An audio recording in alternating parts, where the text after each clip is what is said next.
Hello friends, hope सब बढ़िया होंगे। तो आज हम करेंगे स्टडी ऑफ गैस लॉज का पार्ट थर्ड।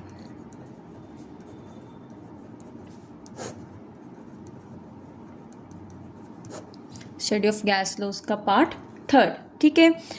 हमने लास्ट वीडियो में हमने पढ़ा बॉयल्स लॉ के बारे में। किसके बारे में पढ़ा था? बॉयल्स लॉ के बारे में। उन्होंने हमें प्रेशर और वॉल्यूम में रिलेशन बताया था। प्रेशर और वॉल्यूम में हमें उन्होंने रिलेशन बताया था, ठीक है। आज हम पढ़ेंगे चार्ल्स लॉ। कौन सा लॉ पढ़ेंगे? चार्ल्स लॉ, ठीक है। जो ये चार्ल्स है ना, ये हमें टेम्परेचर और वॉल्यूम में रिलेशन बताते हैं। टेम्परेचर और वॉल्यूम में आप देखो दो चीज़ है, दो हमारे वेरिएबल्स हैं, तो हम थर्ड को क्या कर लेंगे? कांस्टेंट रख देंगे। थर्ड वेरिएबल हमारा क्या था? प्रेशर एट कांस्टेंट प्रेशर, ठीक है। चार्ल्स लॉ ने टेम्परेचर और वॉल्यूम के बीच में रिलेशन बताया, but at the constant pressure, ठीक है। इसकी देखो, अगर आपने कोई बैलून फुलाया हुआ है, ठीक है, बैलून आपके पास फुला हुआ है और आपने उसको बहुत तेज़ धूप में रख दिया, तो वो बैलून थोड़ी ही देर में क्या हो जाएगा? बर्स्ट हो जाएगा। क्यों बर्स्ट हो जाएगा? क्योंकि टेम्परेचर क्या होगा? इंक्रीज। जैसे जैसे टेम्परेचर इंक्रीज होगा तो उसके वॉल्यूम भी क्या होगी? इंक्रीज।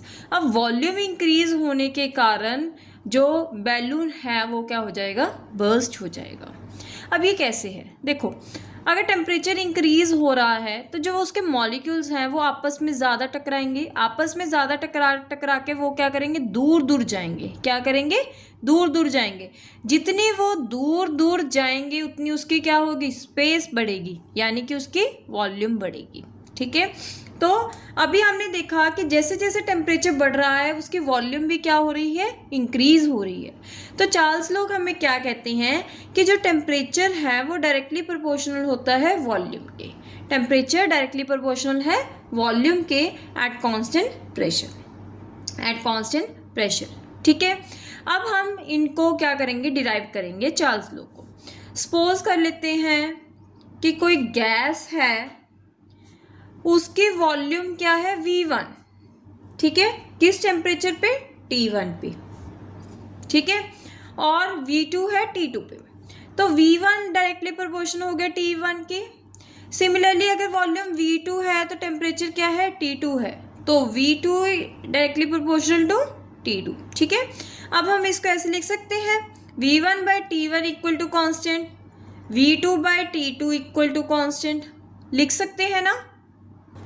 अब देखो, V1 बाई T1 भी कांस्टेंट के इक्वल है, V2 बाई T2 भी कांस्टेंट के इक्वल है, तो ये दोनों आपस में भी क्या होंगे? इक्वल होंगे। V1 by T1 equal to V2 by T2 at constant pressure, at constant pressure. अगर आप ये नहीं लिखोगे एट कांस्टेंट प्रेशर तो वो आपका क्या हो जाएगा?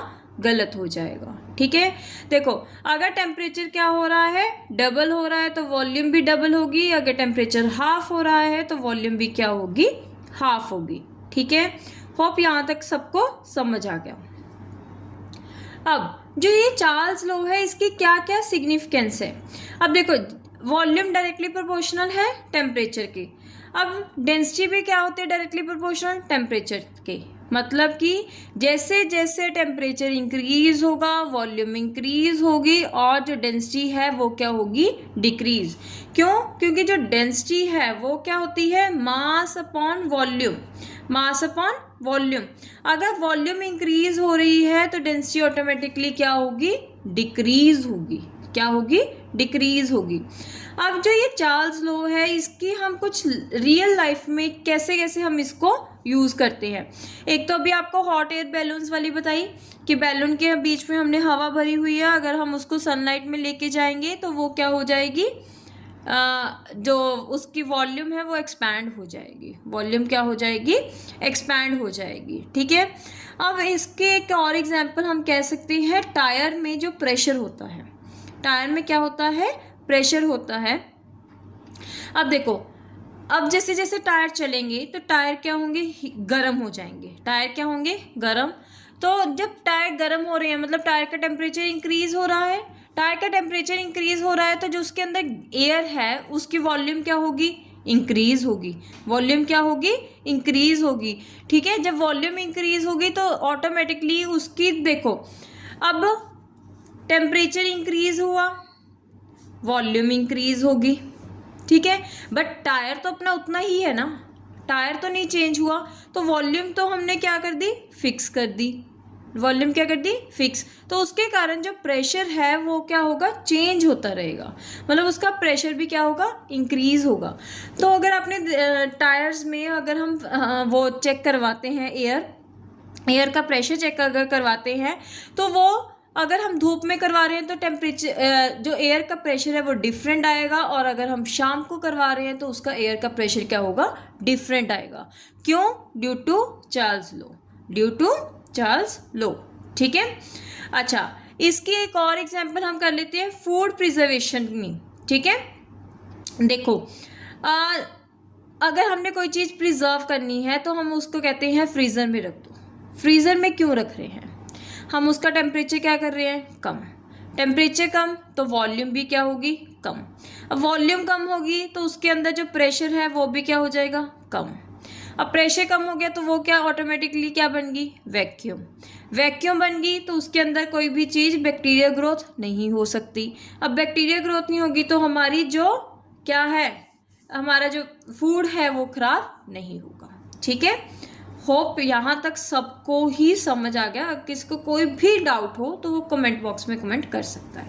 ठीक है, अब हमारा नेक्स्ट टॉपिक है एब्सोल्यूट टेम्परेचर।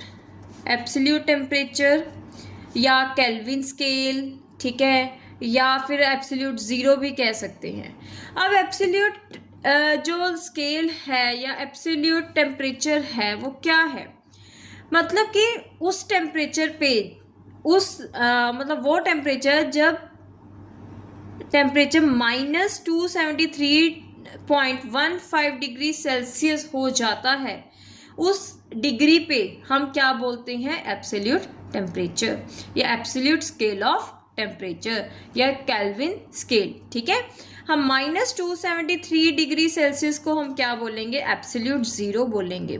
कई बार आपको न्यूमेरिकल्स में सीधा बोल देते हैं कि एब्सोल्यूट ज़ीरो पे हो रहा है, तो आपको पता होना चाहिए कि एब्सोल्यूट ज़ीरो यानी कि -273 डिग्री सेल्सियस या फिर ज़ीरो केल्विन, या फिर ज़ीरो केल्विन। ठीक है, होप यहाँ तक सबको समझ आ गया। अब हमारे जो चैप्टर का लास्ट टॉपिक है थ्योरी में, that is gas equation. Gas equation, अब जो ये गैस इक्वेशन है ना, ये तीनों वेरिएबल्स को लेके काम करती है, प्रेशर, वॉल्यूम, टेम्परेचर।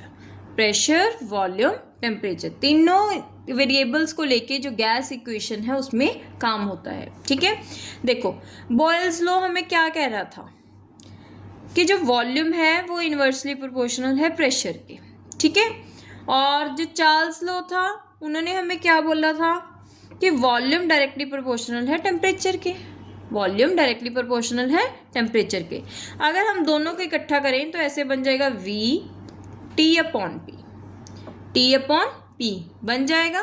तो इसको अगर हम ऐसे लिख सकते हैं PV/T इक्वल टू कॉन्स्टेंट, लिख सकते हैं। ठीक है, तो हम इसको ऐसे लिखेंगे P1V1/T1 इक्वल टू P2V2/T2। ये जो हमारी है that is gas equation, that is gas equation. P pressure, V volume, T temperature. ठीक है, होप आपको सारे जो वेरिएबल्स के शॉर्ट फॉर्म से एब्रीविएशंस थे वो आपको याद होंगी। ठीक है, अच्छा एक ना आपको न्यूमेरिकल में बार बार बोलेंगे एट STP, एट STP। ठीक है, ये STP क्या है, STP यानी कि standard temperature pressure. Standard temperature pressure एक कुछ वैल्यूज़ हैं जो हमने स्टैंडर्ड मानी हुई हैं। ठीक है, स्टैंडर्ड टेम्परेचर हमारा क्या है, स्टैंडर्ड टेम्परेचर हमारा क्या है, 0 डिग्री सेल्सियस या फिर 273 केल्विन। ठीक है, और जो हमारा स्टैंडर्ड प्रेशर है वो क्या है, ठीक है, या तो है 1 एटमॉस्फेयर या फिर 76 सेंटीमीटर ऑफ मरकरी या फिर 760 मिलीमीटर ऑफ मरकरी। ठीक है, और जो ये स्टैंडर्ड वाली है ना, ये आपको बहुत ज़रूरी है याद होनी। अगर आपको नहीं याद होंगी तो आप बहुत ज़्यादा आपको दिक्कत आएगी न्यूमेरिकल्स में, ठीक है। और जो वॉल्यूम है वो कभी भी स्टैंडर्ड नहीं होती, इसीलिए हम इसको STP ही बोलते हैं, standard temperature pressure, standard temperature pressure, ठीक है। होप सबको समझ आ गया। अगर किसी को कोई भी डाउट है तो वो कमेंट बॉक्स में कमेंट कर सकता है। Please like, subscribe and share.